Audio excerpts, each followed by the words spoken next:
À Cette tous. conférence va Bien, maintenant être enregistrée.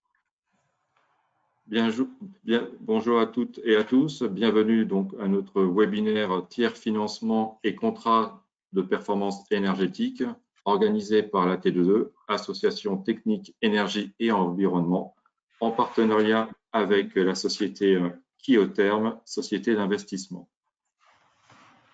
Alors, au sommaire, nous vous proposons de voir ensemble en introduction les freins liés au financement de la performance énergétique. Ensuite, nous verrons brièvement l'actualité sur quelques solutions de financement. Dans un deuxième temps, la présentation sera présentée par Kyotherm sur les thèmes du tiers financement et du contrat de performance énergétique. Cette présentation tiers financement et contrat de performance énergétique nous sera présentée par Monsieur Thibault Chevalier, directeur finance et investissement chez Kyotherm. En ce qui me concerne, je suis Jean-Marc Piatek, chef du département maîtrise de l'énergie à la T2E. Alors, on a remarqué à la T2E de manière générale que les investissements relatifs à la mise en œuvre des opérations d'efficacité énergétique constituaient généralement des freins pour les industriels. Et si on regarde ces freins, on peut les classer en 4 catégories. Une première qui concerne en fait la difficulté qu'ont certains industriels à mobiliser leur capacité d'investissement. Ils préfèrent le faire sur leur cœur de métier et éviter donc de recourir à un endettement supplémentaire qui détériorerait donc leur ratio financier. Un deuxième point constitue en fait le temps de retour sur investissement, généralement plutôt court, de l'ordre de 2 années, éventuellement jusqu'à 3, donc peu propice à l'installation de voies d'opportunités d'amélioration de l'efficacité énergétique. Un troisième frein constitue en fait une insuffisance ou une absence de garantie sur les économies d'énergie qui sont proposées par les prestataires d'ingénierie. Et enfin, un quatrième point qui n'est pas sans effet, c'est l'absence de fonctions dédiées dans les entreprises de personnel dédié à la gestion de l'énergie, en particulier donc les référents énergie. Lorsque ces référents énergie existent, ils sont généralement multicasquettes et donc moins disponibles pour des solutions de performance énergétique et pouvoir réfléchir sur les solutions de financement. Alors, juste ce slide pour vous représenter les principaux freins: faible capacité d'investissement, exigence de rentabilité très forte et manque de compétences en interne dans les entreprises. Pour lever ces freins, il y a différents facteurs, en particulier une garantie de performance énergétique, d'où le contrat du même nom, contrat de performance énergétique, qui va vous être présenté par Kyotherm, des mécanismes de financement des opérations hors bilan, dont le tiers financement, présenté aussi par Kyotherm, et je dirais la solution globale qui est constituée par une offre intégrée de la conception à la mise en œuvre, donc une offre globale. Alors là, je vais profiter un petit instant pour vous donner un certain nombre d'actualités concernant les solutions de financement, en particulier sur le certificat d'économie d'énergie, un dispositif économique qui permet de faciliter le financement des opportunités d'amélioration de l'efficacité énergétique, et en particulier ce texte qui a été présenté au CSE, le Comité supérieur de l'énergie, au cours du mois d'avril. Il s'agit en fait d'un texte qui modifie la bonification des certificats d'économie d'énergie dans le cadre d'un contrat de performance énergétique. Alors, le texte a été édité, donc l'arrêté du 14 mai 2020, et il va rentrer donc en vigueur le 1er juillet de cette année. Alors, la bonification des certificats d'économie d'énergie lorsque l'on met un contrat de performance énergétique est toujours fonction de la durée de la garantie de la performance, cette fois-ci soit inférieure à 10 ans ou supérieure à 10 ans. Et cette bonification est fonction des opérations et des secteurs qui sont associés. On pourra noter aussi que cette économie d'énergie est exprimée cette fois-ci en énergie finale, alors qu'avant, on l'exprimait en énergie primaire. De façon globale, cette bonification est plus favorable par rapport à la précédente si effectivement je partais à cette date-là ou plus tard.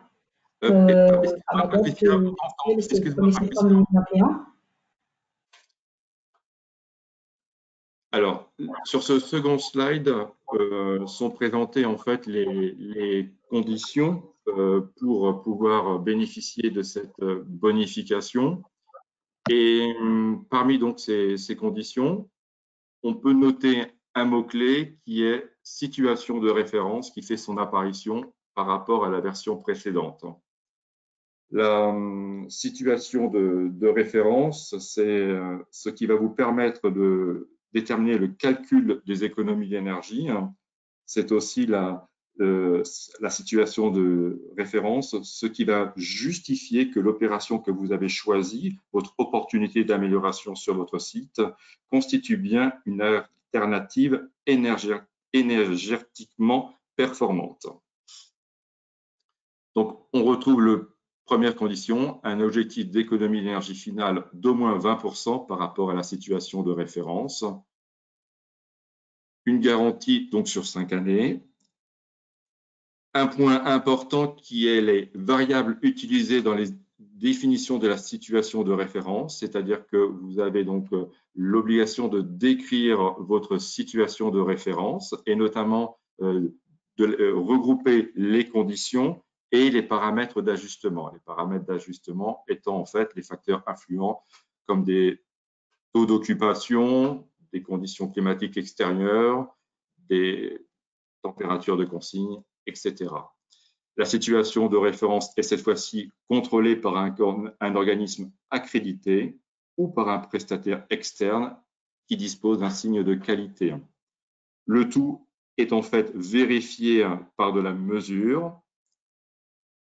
Et enfin, si le contrat de performance énergétique n'est pas maintenu, n'est pas obtenu, des pénalités.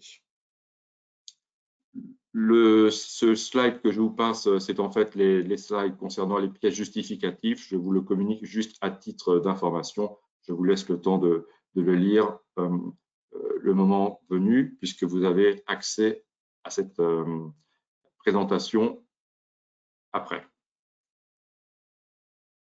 Il existe aussi donc le fonds chaleur. Donc le fonds chaleur, c'est un dispositif qui est aussi rodé, qui existe depuis 2009 et qui a notamment sa vocation, c'est d'encourager le remplacement d'installations consommant des énergies fossiles par la mise en place d'équipements de production de chaleur ou de froid, utilisant de la biomasse, de la géothermie, le biogaz ou des énergies de récupération, donc chaleur fatale.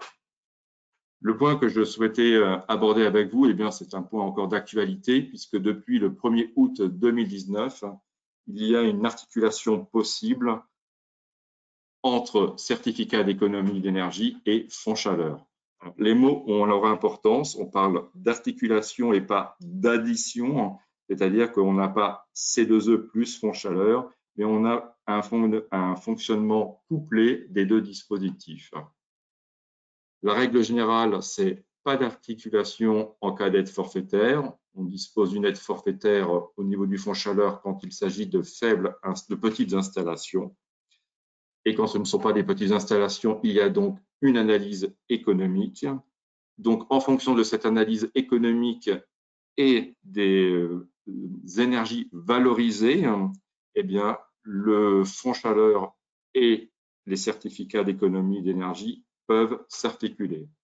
En particulier, on a deux exemples. l'articulation, donc C2E fond chaleur pour le système thermodynamique, associé donc en fonction de l'énergie valorisée inférieure ici à 6 gigawattheures par an, ou ici lorsqu'on est supérieur à 6 gigawattheures par an.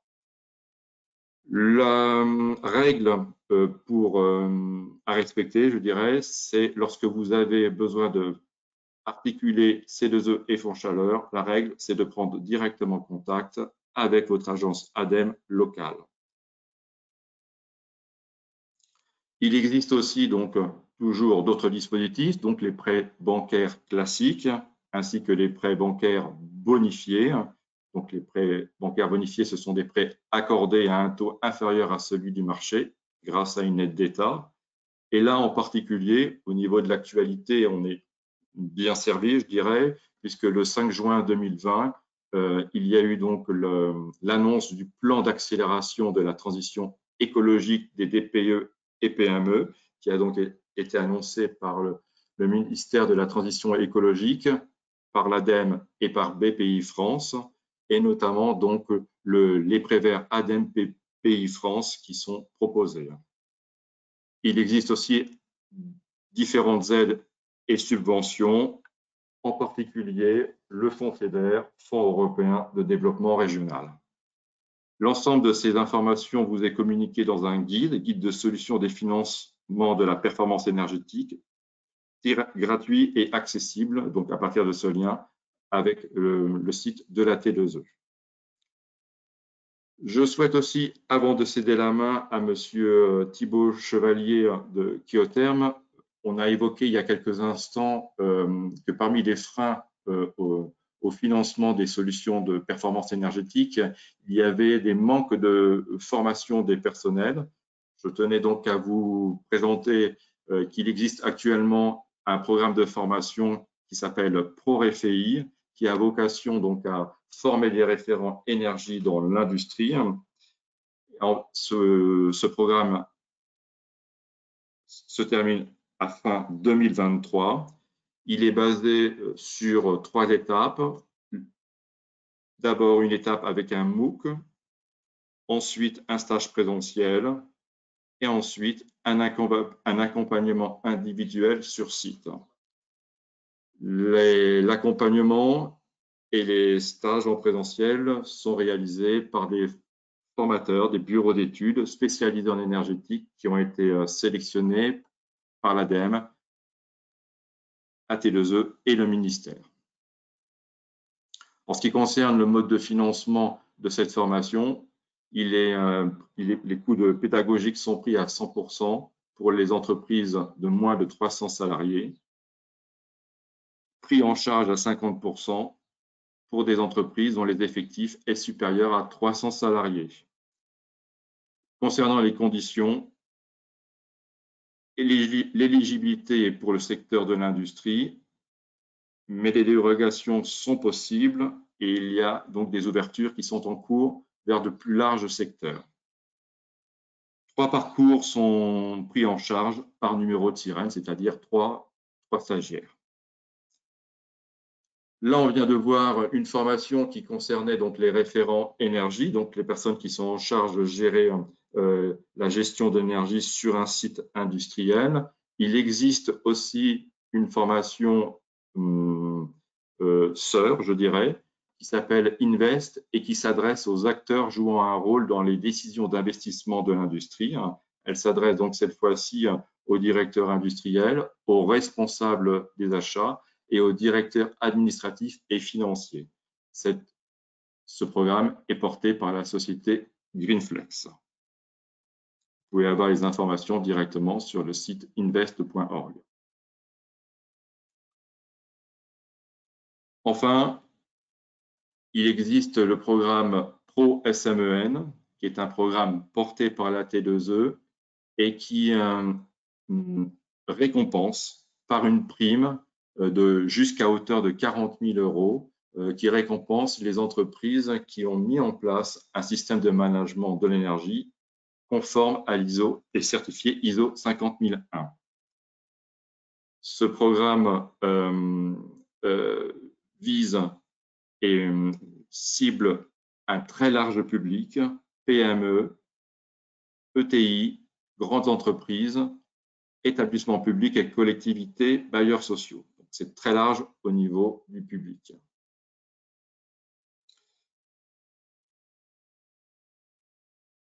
Ce programme se terminera en 2022 avec un objectif de 470 bénéficiaires de la prime. La première période, nous avons eu 131 bénéficiaires et nous devrions avoir pour la deuxième période 2019-2022 un nombre supérieur à ce nombre de la première période. Alors là, il est temps pour moi de laisser la main donc, à monsieur Thibaut Chevalier de la société Kyotherm pour vous présenter les contrats de performance énergétique et les solutions de tiers financement. Ce que je voulais vous dire, c'est que si vos questions, s'il vous plaît, vous les posez à l'aide du chat, donc c'est-à-dire la petite bulle forme bande dessinée qui est en haut à droite de votre écran. Et à la fin de la présentation, qui va durer environ 45 minutes, c'est-à-dire vers 4 heures moins le quart, eh bien, nous regrouperons ces questions et nous y répondrons. Monsieur Thibault, je vous laisse la main. Merci Jean-Marc. Est-ce que vous voyez mon écran, Jean-Marc? C'est bon, oui, je vois votre écran et je vous entends, oui, ça marche. Super.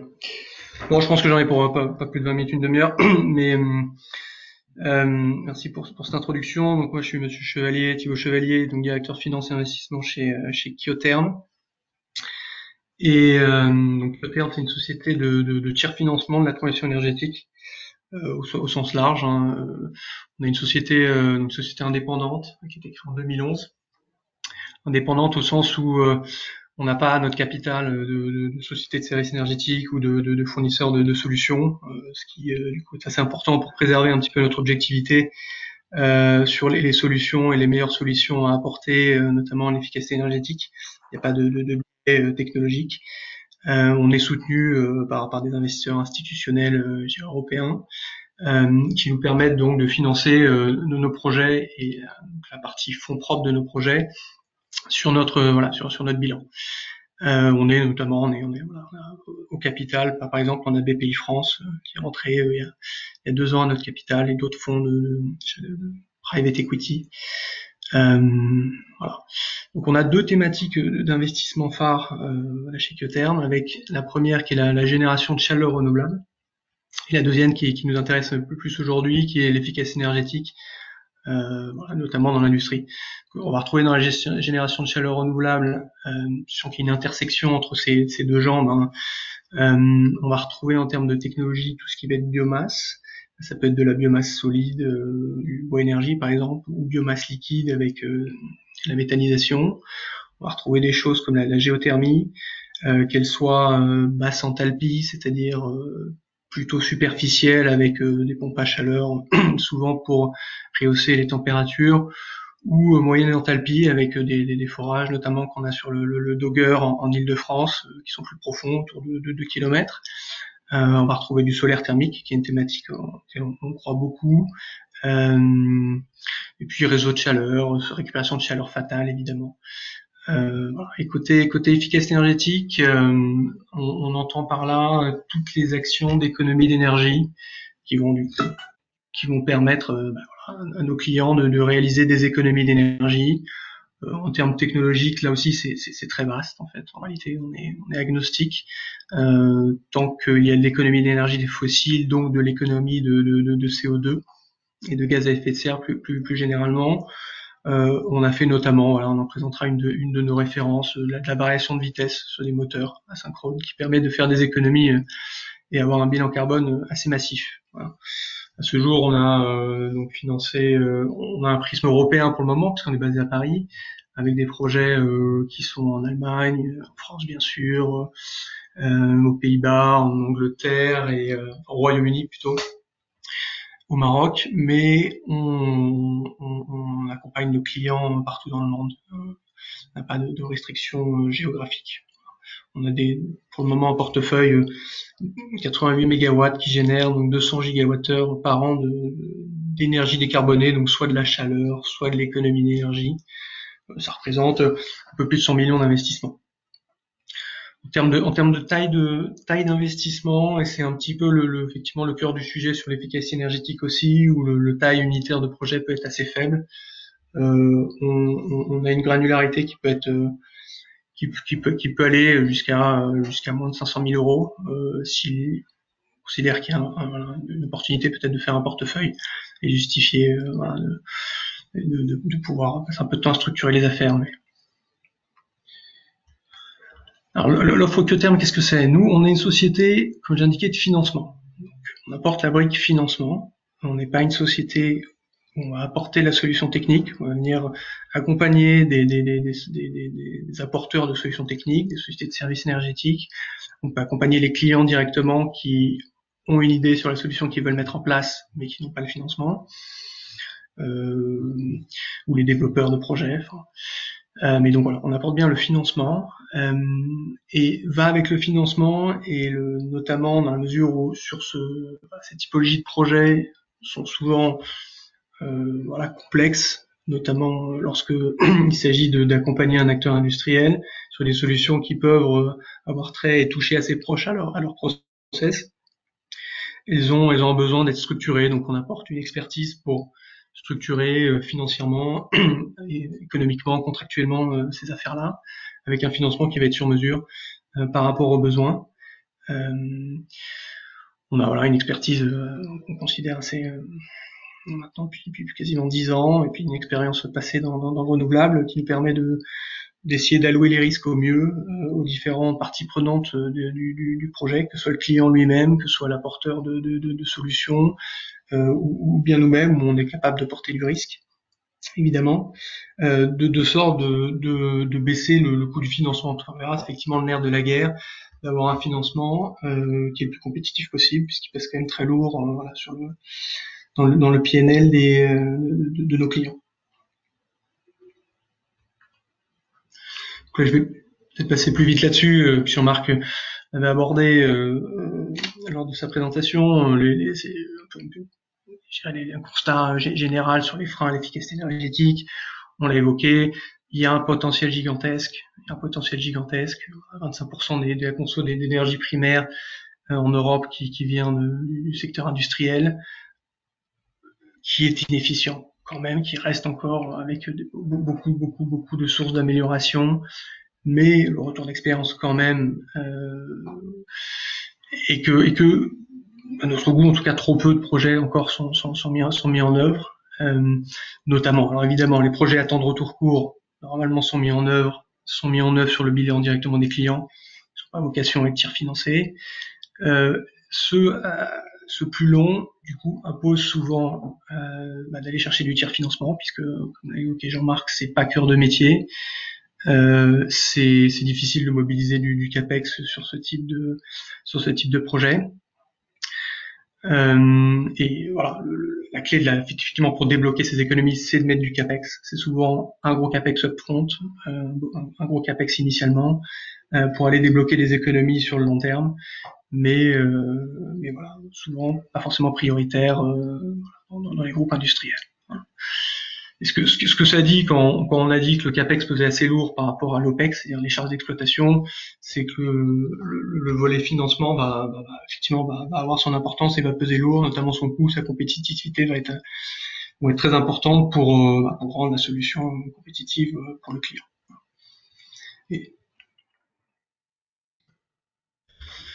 là encore, voilà, un chart assez générique pour une idée de quoi on parle. Il est évident que dans l'efficacité énergétique, nous ne présente d'intérêt que les projets qui permettent de faire un gain pour le client industriel, donc globalement permettent de réduire leur charge d'exploitation, leur coût d'énergie, soit le coût en électricité ou le coût en gaz, le coût en fuel, qui va être remplacé d'un point de vue compte de résultat par une partie de gain. Il faut qu'il y ait un gain, sinon il y a assez peu d'intérêt. Au-delà des mécanismes de soutien ou des motivations autres qui pourrait y avoir il faut qu'il y ait quand même un gain pour le client. Voilà, une partie amortissement, où dans le cas du tiers financement, l'amortissement et le coût de maintenance et le coût de financement sont tous agrégés dans ce que va être le coût du service en réalité.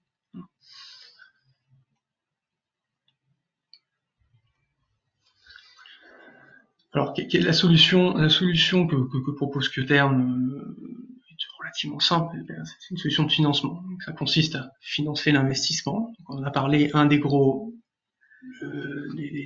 clés pour déverrouiller ces projets qui ont un payback peut-être un peu plus long que les temps de retour classiques dans l'industrie, c'est que un tiers, en l'occurrence Qterm, viennent réaliser l'investissement, 100% de l'investissement, supporter évidemment les coûts de maintenance et d'exploitation et de maintenance des équipements sur une durée indéterminée, qui est de l'ordre de 6, et on peut aller jusqu'à très long, jusqu'à 20 ans, en fonction du profil du client et du site industriel. Et donc en contrepartie, Qterm va fournir un service d'économie d'énergie sur la base d'un prix du mégawattheure, encore une fois gaz, fuel ou électricité évitée, qui doit évidemment être en dessous du prix, présenter une économie, donc être en dessous du prix de référence du client.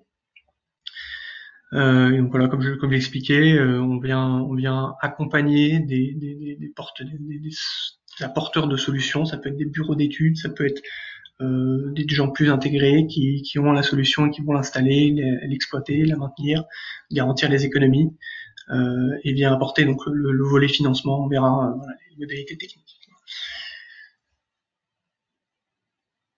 En termes de projets éligibles, on a vraiment un scope très large. Donc, si c'est une technologie qui est avérée, on n'a pas il y a jamais de no-go sur le type de projet sur lequel on va pouvoir intervenir.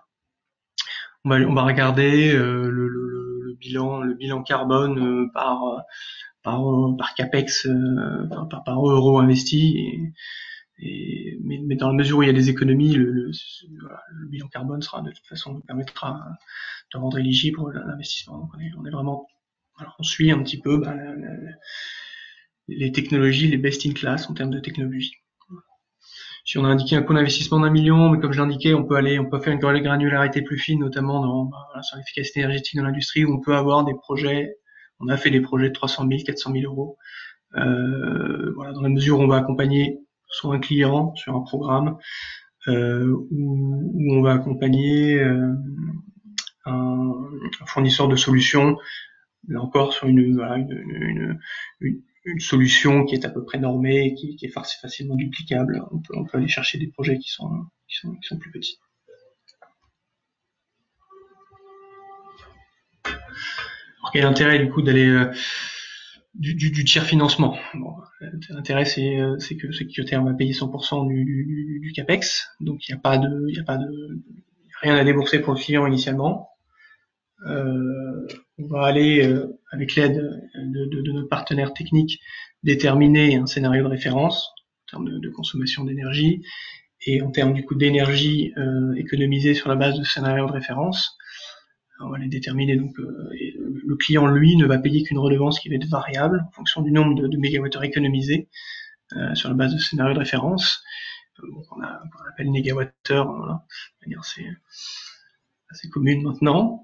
Et donc, ce mécanisme permet au client, de ne rien investir, de ne payer que sur la base d'économies réelles, vérifiables, a posteriori, et donc d'avoir un vrai gain en compte de résultat. Notre intérêt, l'intérêt étant aussi que ces contrats sont déconsolidants d'un point de vue IFRS 16, ce qui permet de bien garder ça hors du bilan pour le client. Un deuxième intérêt, c'est tout simplement d'un point de vue purement financier, temps de retour. C'est de déverrouiller des projets qui peuvent avoir des temps de retour qui peuvent être jugés trop longs dans le secteur de l'industrie, et donc juste de permettre de les faire tout simplement, parce qu'il n'y a pas le budget à allouer à ce type de projet. On peut aller, on a indiqué 6-7 ans, mais on a fait des projets plus rare, mais jusqu'à 10 ans. Donc là, dans ce cas, il faut des contrats qui vont jusqu'à 20 ans. Oui, le client, effectivement, quand on prend un risque industriel ou un risque de crédit sur un client, il faut qu'on se fasse une idée très près. Donc on arrive à se faire une idée sur la pérennité du site, qui est effectivement un peu le cœur, le nerf de la guerre là encore, pour pouvoir aller à long terme sur ce type de sujet. Donc là, slide qui vous présente le montage typique de nos financements, qui va passer par une société projet ou par la holding si c'est vraiment des petits projets. Mais là encore, si on peut faire un portefeuille avec programmatique avec des clients, on préfère structurer une société dédiée. Le coût n'est pas rédhibitoire. Donc une société de projet qui va aller signer donc ce contrat de performance énergétique dont on détaillera un peu les clauses clés, la répartition des risques clés, qui a signé ce CPE avec le client, au titre duquel la société de projet va s'engager à mettre en œuvre la solution de service, la solution d'économie d'énergie, et le client lui va s'engager bien sûr à donner l'accès à son site et à permettre d'installer la solution, mais surtout de payer une redevance qui va dépendre de la performance, donc une redevance au mégawattheure économisé à la société de projet, qui va permettre de faire son retour sur investissement sur cette base-là. Voilà. Bien sûr, on va signer un contrat de construction, plus souvent clé en main avec un partenaire technique. On essaie de signer avec le même partenaire technique un contrat à long terme avec des garanties à long terme, que ce soit sur la performance ou sur la disponibilité et la maintenance, pièces et main d'œuvre. J'ai quitté le mode de présentation. On va aller aussi, pardon, du coup, j'ai sauté la présentation. Pour avoir un financement très compétitif, enfin, le plus compétitif possible, il y a une brique qui a son importance, qui est la partie financement bancaire, qui sur les petits projets où au début on va pas structurer un financement bancaire, mais l'idée quand même est de baisser le coût de financement, et ça passe par essayer obtenir un levier de nos partenaires bancaires. L'idée est quand même de structurer des projets qui sont bancables pour avoir un coût global de la solution qui est le plus compétitif possible. Bien sûr, il y a les mécanismes de soutien. En France, Jean-Marc les évoquait principalement, exclusivement, au-delà des sujets fiscaux, mais bon, on parle des certificats d'économie d'énergie et du fonds chaleur pour les sujets chaleur. On aura un exemple de chaque qu'on vous présentera après de référence chez les industriels. Bon, et bien sûr, là encore, pour assurer la bancabilité à long terme, il faut souvent essayer de sécuriser la partie foncière autant que faire se peut. Alors là, on présente la matrice des risques de manière assez simplifiée de ce contrat de performance énergétique. Donc, il y a une variabilité, et là aussi ça va rejoindre, on l'a expliqué, c'est du sur-mesure. On essaie de faire des choses qui sont normées pour que sur des petits projets, les discussions soient fluides et voilà, on sache qu'on arrive avec une solution, je dirais, un peu industrialisée et industrialisable. Mais à la fois c'est du sur-mesure qui va dépendre de la sensibilité du client, un, son appétit au risque, et deux, la sensibilité à ce sujet de déconsolidation qui est quand même assez important dans le monde industriel.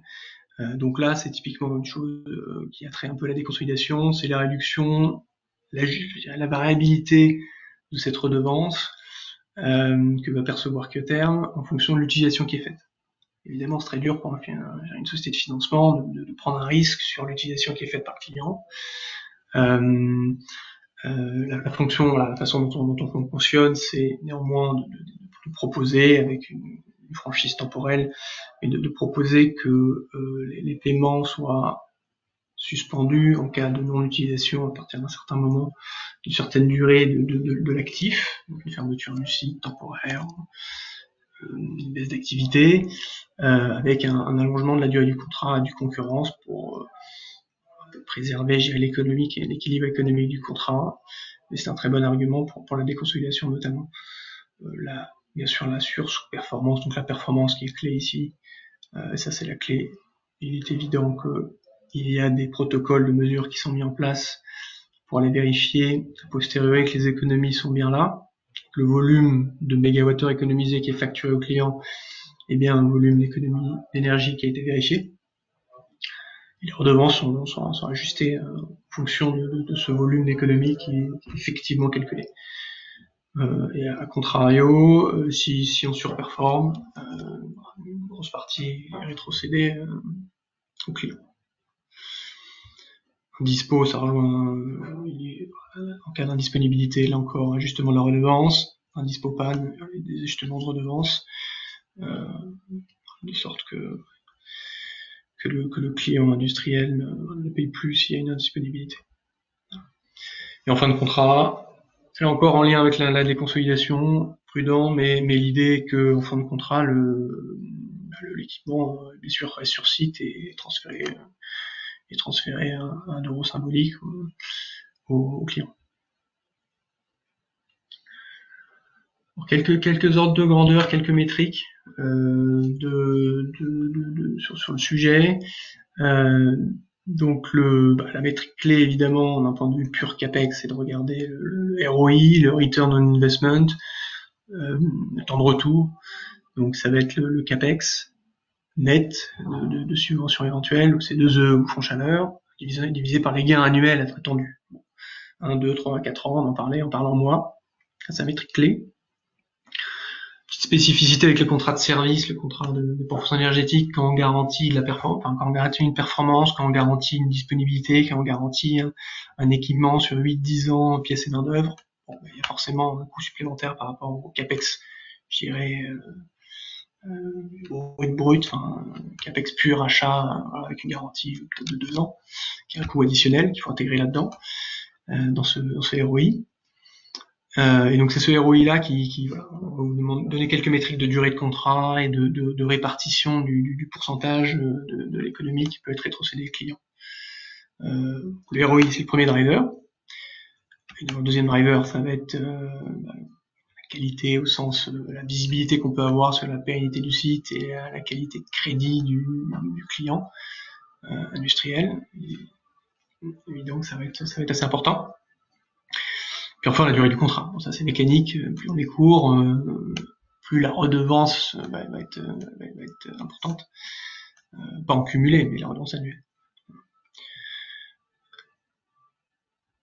Voilà, donc quelques ordres de grandeur qu'on vous présente ici. Voilà, les tableaux parlent d'eux-mêmes. On a donc sur des ROI bruts de 3, 4, 5 ans, on vous a présenté un peu des durées de contrat qu'on est en mesure de proposer, et des pourcentages de rétrocession au client de l'économie.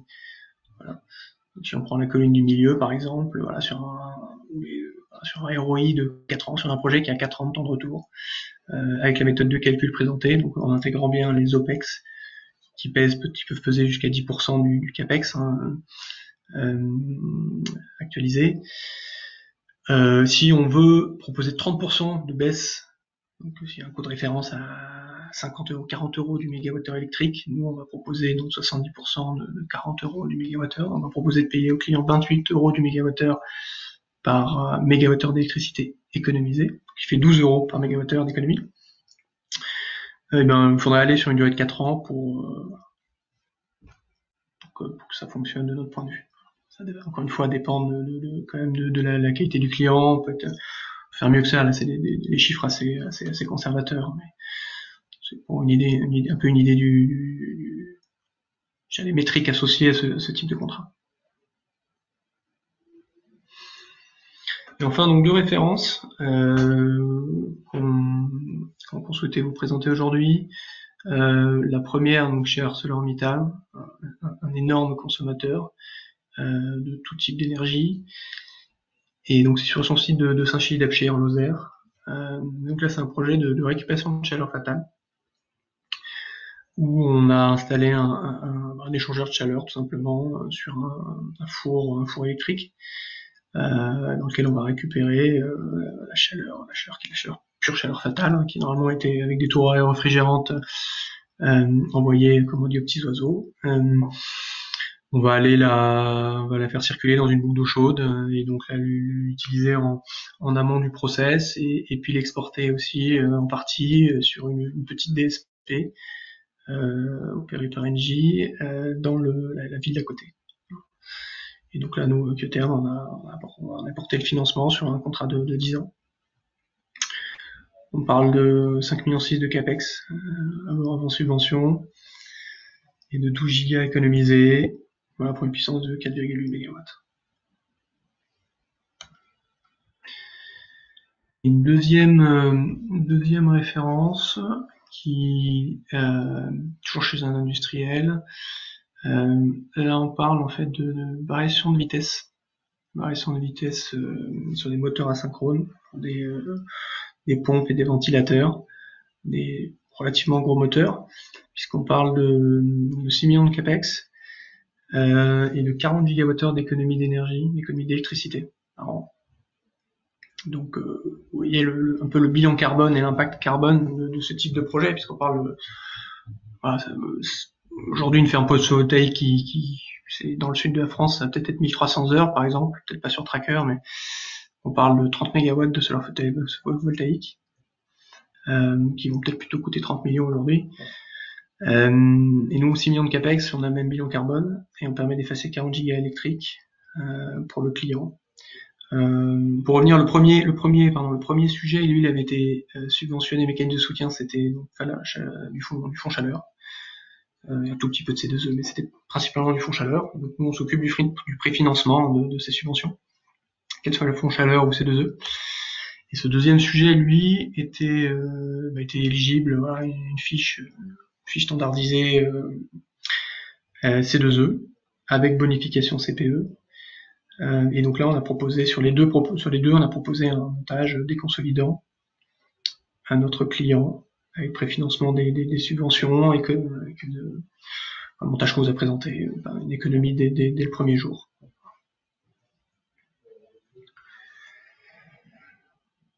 Voilà à peu près où on en est. Peut-être juste un mot pour finir sur la vision, je dirais sur l'impact peut-être du Covid, sur lequel on n'a pas encore un grand retour. Hein. On a effectivement des projets qui fatalement sont un petit peu décalés dans le temps. C'est fatalement pas la priorité de l'efficacité énergétique. Et n'a jamais été réellement une priorité, peut l'être pour certains grands groupes. On voit et on pousse beaucoup des solutions et des solutions programmatiques d'envergure avec des très grands groupes industriels.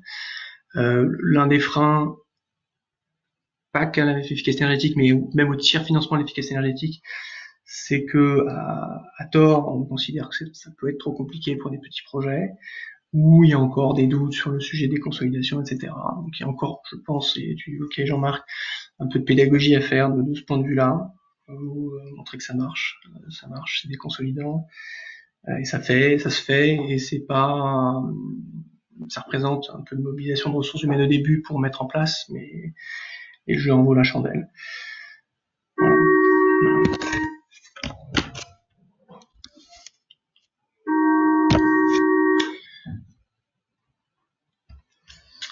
Voilà Jean-Marc, là je conclue. Je ne sais pas s'il y a des questions qui sont tombées. Bien. Merci bien Thibaut pour votre présentation. Donc on va pouvoir passer donc aux réponses aux questions qui ont été déposées sur le chat. Concernant les questions pour Qterm, elles commencent, Thibaut, à partir de 15h33. C'est pour mieux vous repérer dans la liste. Simplement, pour les questions qui concernent le tout début de cette présentation, concernant donc la partie, on va dire, ATLE, oui, donc je vous confirme pour les personnes qui sont arrivées au cours de la formation, de la présentation, que vous allez recevoir donc les slides de présentation vos adresses email ont été enregistrées et de toute façon, ces présentations sont accessibles sur le site internet de la T2E. Concernant donc le programme ProRFI et pour notamment comment devenir formateur au niveau de ProRFI, en fait, il y a des sessions de recrutement qui ont lieu à peu près une fois par an, en fait, pour être formateur et participer au programme ProRFI. Là, actuellement, donc, on est complet, en fait, au niveau des formateurs. Sinon, il faut prendre directement contact auprès de la chargée de mission de ce projet chez nous, donc à la T2E. Son nom, c'est Karine Maillard, en fait, qui pourra vous donner la marche à suivre. Pour l'instant, l'information, c'est qu'on est complet au niveau des formateurs. Voilà. Concernant la bonification pour les contrats de performance énergétique, eh bien, et avec les C2E, ça concerne tous les types d'opérations, y compris les opérations spécifiques. Voilà. Alors, Thibaut, je pense qu'on va pouvoir commencer donc à répondre vraiment aux questions propres sur le CPE et sur le tiers financement. Donc, et il y avait les questions commençaient directement donc vers 15h33. Oui, j'ai vu le chat, pardon, j'avais pas vu, effectivement. Voilà sur le chat. Et notamment, peut-être que vous pouvez rappeler en fait les points clés pour la déconsolidation, parce que c'est peut-être un point qui pose question, on va dire. Si vous pouvez juste redonner quelques informations sur le sujet, y compris sur l'actualité qu'il y a eu, notamment avec la nouvelle norme, en fait, voilà, qui a un peu plus d'un an maintenant, quoi. Ouais, c'est un point effectivement assez technique, comptable. Alors j'aurais pu afficher là ils ont fait il y a un chart très bien qui présente un petit peu je dirais les critères clés qui vont permettre de dire est-ce que c'est un contrat de service, est-ce que c'est un contrat de leasing. Si c'est un contrat de leasing, du coup, ça va imposer de reconnaître un droit d'utilisation et un passif en face. Je dirais, première chose au-delà du débat contrat de service, contrat de leasing, c'est une chose, c'est même si on considère que c'est un contrat de leasing, il va falloir pouvoir reconnaître un actif et un passif. C'est la base, c'est la base de combien je vais mettre à mon bilan. Bon. Et ça, il va falloir actualiser les redevances non évitables ou les redevances fixes par nature, ce genre de choses.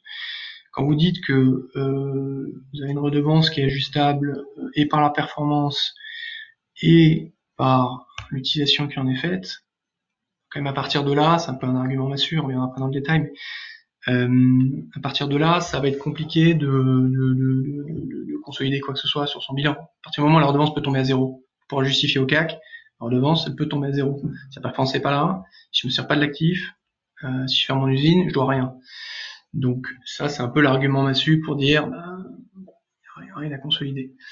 Après, dans le détail, sur je dirais le sujet contrat de service, contrat de leasing, il faut bien montrer que ça reste la société de service qui va exploiter, qui va définir les conditions d'utilisation de l'actif, qui a un droit de substitution de cet actif, ça peut paraître cosmétique, mais ça fait partie de tout ça. C'est un peu un faisceau d'indices quand on regarde les différents critères clés. Il y a un chart assez bien fait, dans l'IFRS 16 là-dessus, qui permet de dire oui, non, est-ce que c'est contrat de service, contrat de leasing. Il faut essayer de toujours se mettre du bon côté des choses.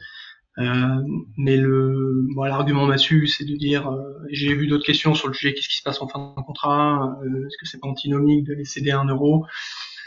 Là encore, on a une façon différente de faire, qui est de dire qu'on a le droit de partir avec l'équipement, mais dans une durée qui permet pas techniquement de le faire, et qu'à défaut, l'équipement est transféré.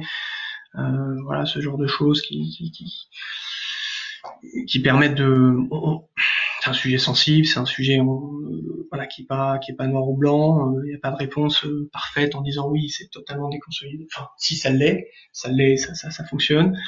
Mais oui, on comprend les interrogations. moi, voilà, je te dis, c'est principalement à partir du moment, et on le voit avec des clients, ou même ils s'embêtent pas avec eux, il y a des indemnités de résiliation, il y a du transfert en fin de contrat. Tout ce qu'on s'est dit là, bon, ils disent en fait, en réalité, moi, ce que je vous explique à mon CAC, c'est que ma rémunération, ma redevance, elle peut tomber à zéro, et qu'il y a une probabilité non nulle que la redevance tombe à zéro. À partir de là, il n'y a pas de redevance fixe par nature, et j'ai pas à mettre ça sur mon bilan. Un peu l'argument clé, et il faut que ce soit structuré autour de ça. Après, tout le reste est important. Ça va être du wording, ça va être de l'allocation un petit peu rentrer le plus dans la norme. Bon, encore une fois un peu technique, je sais pas si l'audience est familier avec ça, mais il s'y intéresse des gens pour élaborer là. Sujet, je reprends les questions, du coup celle de 15h33 peut-être, Jean-Marc, sur quelle part de capital pour l'industriel dans la société de projet. Oui, allez-y, oui, très, je vous laisse faire. Très ouvert là-dessus, hein. Il n'y a pas de doctrine, hein, donc il faut juste gérer les conflits d'intérêts si l'industriel prend une part significative, mais on a vu les deux. C'est plus souvent le partenaire technique qui va être associé au capital, mais le client parfois aussi a un intérêt aussi à être au capital de projet. Donc, ça va pas simplifier le sujet puisqu'il va falloir structurer un pacte d'actionnaires, s'assurer de la gouvernance, s'assurer que les conflits d'intérêts soient bien gérés, mais bon, il va pas être majoritaire. Il va pas être majoritaire parce que sinon ça va être un vrai problème pour nous minoritaires. Mais bon, ça peut être 15, 20, 25%. Pas de doctrine, au contraire. Voilà, il y a 2 questions sur ce sujet des consos et fin de contrat qui est effectivement assez touchy. J'expliquais pourquoi on peut un peu le contourner, et puis il y a quand même ce sujet de variabilité de la redevance qui est quand même un peu clé. Quel taux de financement pratiqué par Queterm? Très variable. Très variable, ça va vraiment dépendre du risque qu'on prend au sens donc si c'est du pur déconsolidant, on prend un risque industriel sur un site, et là, ça va être la durée du contrat et la taille du site, et voilà. Donc si tous les voyants sont ouverts, on pense qu'on peut mettre une belle dette dessus. Donc on raisonne en TRI projet du coup. Donc je sais pas si ça va TRI projet de notre investissement, donc c'est pas vraiment le taux de financement. On a des TRI projets autour de 4,5-5% de TRI projet. C'est ça qu'on pratique. On peut, sur des contreparties publiques, j'ai eu une question sur les collectivités, on peut être plus agressif que ça. Après, voilà, on n'est pas un fonds d'investissement, au sens où on a une flexibilité une grande flexibilité sur nos investissements. On peut prendre du risque, mais du coup, ça va coûter plus cher. Comment déterminez-vous la valeur des C2E que vous percevez? S'il y a des fichiers standardisés, c'est simple. Ça va être là, on va faire une multiplication, et on aime bien se hedger, se couvrir sur la valeur de revente, avec signer des contrats de vente à terme de ces C2E avec des mandataires ou des délégataires. Ça c'est pour le prix. Pour ce qui est du volume, normalement c'est standardisé, donc pas de risque. Sur le spécifique, c'est un peu plus touchy. On va faire une estimation, on essaie d'avoir une garantie la plus forte possible de notre partenaire technique sur l'estimation des économies. Ou sinon, on peut avoir un mécanisme d'ajustement de la redevance en fonction du volume de C2E effectivement perçu. Si le client, lui, a envie d'avoir une transparence parfaite sur le sujet, c'est encore assez. Sur les subventions, c'est assez. Il en est de même sur les subventions ADEME, où une partie du versement, là, les 20% à la mise en service sont liés au mégawattheure effectivement économisé, donc un petit risque associé à ça. Là encore, on peut être totalement transparent avec le client industriel, avec les clients. Je parle d'industriel, mais donc on parle de collectivité, avec le client plus largement, ou on peut prendre le risque et partir sur un volume, essayer d'avoir une garantie du partenaire ou pas. Pouvez-vous confirmer qu'il est possible de bénéficier de ces aides dans le cadre de vos financements? Oui, on confirme bien entendu que c'est pas une chose c'est une vraie question. je pense que la personne qui pose la question c'est peut-être confrontée à ce sujet-là, ou au sens où le tiers financement est pas très bien prévu par les textes. Il y a notamment un sujet de la durée des contrats de service, enfin de ces types de contrats versus la durée des fiches. Est-ce qu'il y a un prorata, est-ce qu'il n'y en a pas? Mais la réponse est oui, on peut obtenir 100% des C2E comme si ça avait été un contrat CAPEX. On sait faire. Voilà, et on l'a fait. Typiquement, le sujet de variateur de vitesse, c'est des fiches de 13 ou 15 ans, je pense. Et on a fait des contrats de service à 8, 9 et 10 ans, et on a obtenu 100% voilà. Est-il possible de cumuler la bonification coup de pouce chauffage tertiaire ainsi qu'une bonification C2E sur les CPE sur la même économie? Voilà. Alors là, la question donc de Hugo, je vais me renseigner auprès de notre club certificat d'économie d'énergie pour avoir une confirmation sur ce cumul, en fait, hein, ou pas. Voilà. Donc, je ferai une réponse globale, parce que là, je préfère avoir une confirmation de la part de notre club. Ok, ouais, j'avais pas la réponse non plus, pour le coup. Ok, comment choisir vos partenaires techniques? Comment le devenir? Tout simplement en nous contactant, on serait ravis de faire de nouvelles rencontres. Et donc, il faut un partenaire technique, il faut que la solution technique considère qu'elle tienne la route, que le partenaire technique ait des références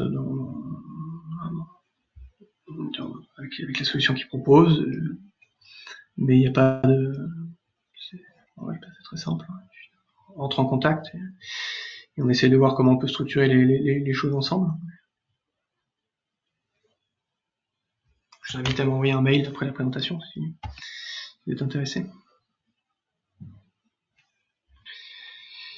Moi, je pense qu'on est allé au bout des questions pour le moment.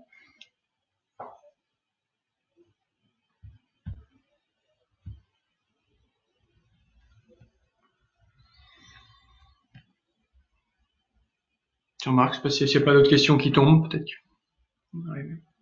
Oui, pardon, excusez-moi, j'avais coupé le micro. Oui, moi j'avais une petite question générale concernant en fait les opportunités d'amélioration de l'efficacité énergétique. Est-ce qu'il y a eu, notamment dans le cadre des CPE et du tiers financement, des opérations qui ont rencontré plus de succès en fait, ou qui ont été beaucoup plus financées par le tiers financement et qui ont bénéficié du CPE, hein?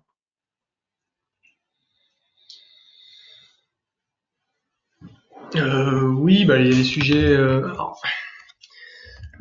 Le sujet, c'est que pour avoir besoin de tiers financement, il ne faut pas que le C2E finance tout. C'est sûr que les opérations qui permettent de se porter tout seul, où il s'agit juste de préfinancer des C2E, on n'a pas besoin d'aller chercher du tiers financement. Donc ces opérations-là se font de façon diverse. Donc voilà, je parlais des variations de vitesse, je parlais des sujets LED, et il y a du sujet froid, évidemment, et la récupération de chaleur fatale. Ou après des sujets plus complexes avec des turbines sur des gaz de récupération, voilà, des choses moins standardisées. On a des choses beaucoup moins standardisées. Mais nous, c'est la variation de vitesse qui, pour le coup, pour lequel on a pas mal de choses. Une nouvelle question. Après investir sur les projets EN. Je j'en ai loupé une. Pouvez-vous travailler sur un projet neuf? Je sais pas si ça veut dire un projet à construire. La réponse est oui, je l'ai pas précisé, mais nous, on a vocation à favoriser la transition énergétique sur de nouveaux projets. Donc, on est là pour investir sur des nouvelles actions. Donc, c'est oui, si c'est sur, enfin, je vais peut-être préciser Clément ce que vous visiez, mais si c'est ça, la réponse est oui. Êtes-vous prêt à investir sur des projets ENR? Là encore oui. Qu'est-ce qu'on attend par ENR? Si c'est éolien et photovoltaïque, ça va être non.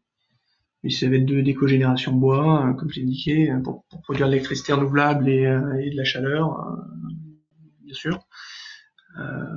Si c'est de l'ENR, géothermie avec usage chaleur, usage direct de la chaleur, là encore oui.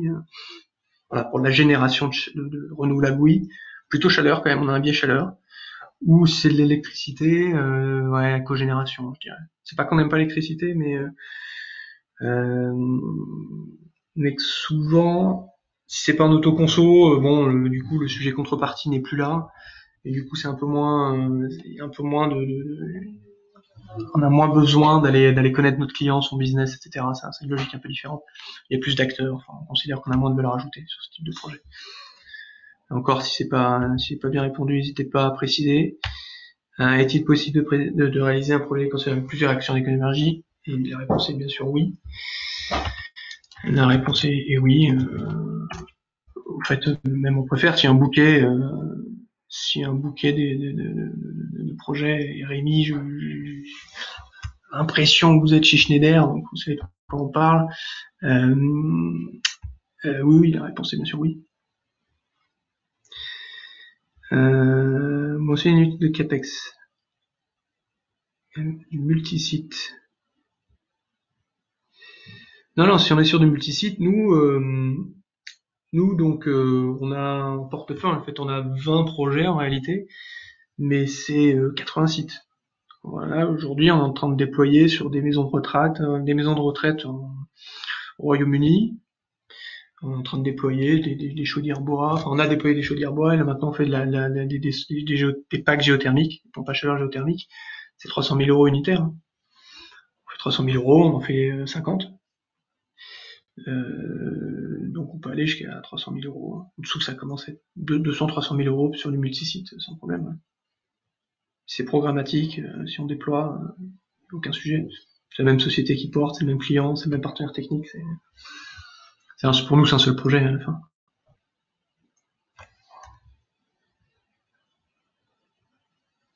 Bien, je pense que là, les questions ont toutes été répondues. Donc, je vois aussi que nous sommes arrivés à 4 heures, hein, donc c'est le temps qui était convenu. Je regarde, je pense que là maintenant, si vous avez encore des questions, posez-la tout de suite, s'il vous plaît. Alors, Une question sur les présentations.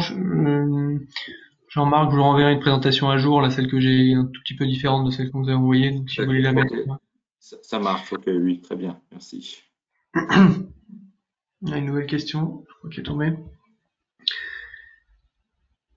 Quelle économie est garantie? Non, alors oui, c'est une bonne question. On va pas prendre le risque encore, ça dépend, tout dépend, mais toute une question de prix, de temps de retour, etc. Mais de manière générale, quand même, on n'aime pas trop prendre le risque de commodité, de prix de commodité. On considère que le client, de toute façon, en tant que consommateur, est exposé à long terme au prix des commos, hein, que ce soit du gaz ou de l'électricité. Donc, est-ce que les économies sont garanties en mégawattheure ou en kilo-euros? Sont plutôt en mégawattheure. On fixe, on crante un prix de référence sur l'année de signature. C'est sur cette base-là que le client va se dire je fais une économie. Bon, voilà, si le prix de l'élec baisse, l'économie sera plus faible. Mais on va pas apporter un hedge, une couverture additionnelle sur le long terme sur ça. On pourrait, on a déjà pris du risque. Je dis ça parce que en réalité, on peut le faire un petit peu.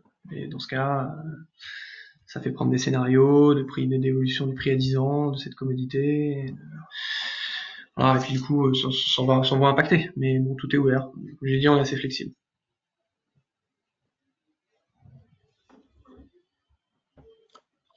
Bien, je pense que là, on a répondu aux questions, Thibaut. Je vous remercie hein, pour votre présentation, le temps que vous aviez consacré et puis pour vos réponses aussi. Bon, j'espère que ça répond aux attentes de la communauté, hein, donc des personnes qui ont besoin de financer leur projet d'opportunité d'amélioration de l'efficacité énergétique.